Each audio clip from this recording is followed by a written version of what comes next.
ఏంటి ఇది ఉపవాసం? ఉపవాసం చేస్తే సిగరెట్‌కి ఉపవాసం చేయండి, మందుకు ఉపవాసం చేయండి, వ్యర్థమైన వాటికి ఉపవాసం చేయండి. ఏం ఉపవాసాలు? పొద్దున్న వరకు బలంగా తినేసి మరి సాయంత్రం వరకు ఏం తినకుండా ఉండి మరి సాయంత్రం మళ్ళీ మొదలెట్టేస్తాయి సిగరెట్లు మందు అనేది. ఇంకేం ఉపవాసాలు?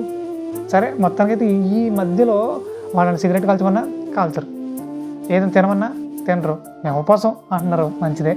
మరి దేవుని మహిమపరచాలంటే ఇగో కఠినమైన ఉపవాసం, అది కడుపు చేసే ఉపవాసం కాదు, కంటికి చేసే ఉపవాసం, చెవికి చేసే ఉపవాసం, నోటికి చేసే ఉపవాసం. సో ఇలాంటి ఉపవాసాలు చేయాలి దేవుని మహిమపరచడం అంటే. దేవుడు అంటే తెలుసా మీకు? తెలుసు మాకు. కానీ మరి దేవుని కోసం బ్రతుకుతారా? దేవుని మహిమపరుస్తారంటే మేము బతకం, మహిమపరచం అంటున్నారు. ఎందుకు మహిమపరచం అనంటే ఇక మరి ఉపవాసం చేయాలి. మరి బైబిల్ అదే చెప్తుంది. మీరు మాట్లాడే మాటలు మితంగా ఉండాలి, మీరు మీ కన్నులు అటు ఇటు పోనీక సరిగాను సూటిగాను ఉండాలంటున్నాడు.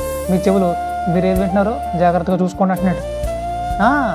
మీ హృదయాన్ని అంటే చెత్త నింపుకోండి, హృదయాన్ని పరిశుద్ధంగా కాపాడుకోండి, నీతిగా యథార్థంగా నడవండి. ఇది దేవుడు చెప్తున్నాడు. ఇలా నడిస్తే దేవుడు మహిమంట. మరి ఇలా నడిచేవాళ్ళు లేరట. ఇలా నడిచి దేవుని మహిమపరిచేవారే లేరట. దేవుని ఎరిగి వారు దేవుణ్ణి మహిమపరచట్లేదట.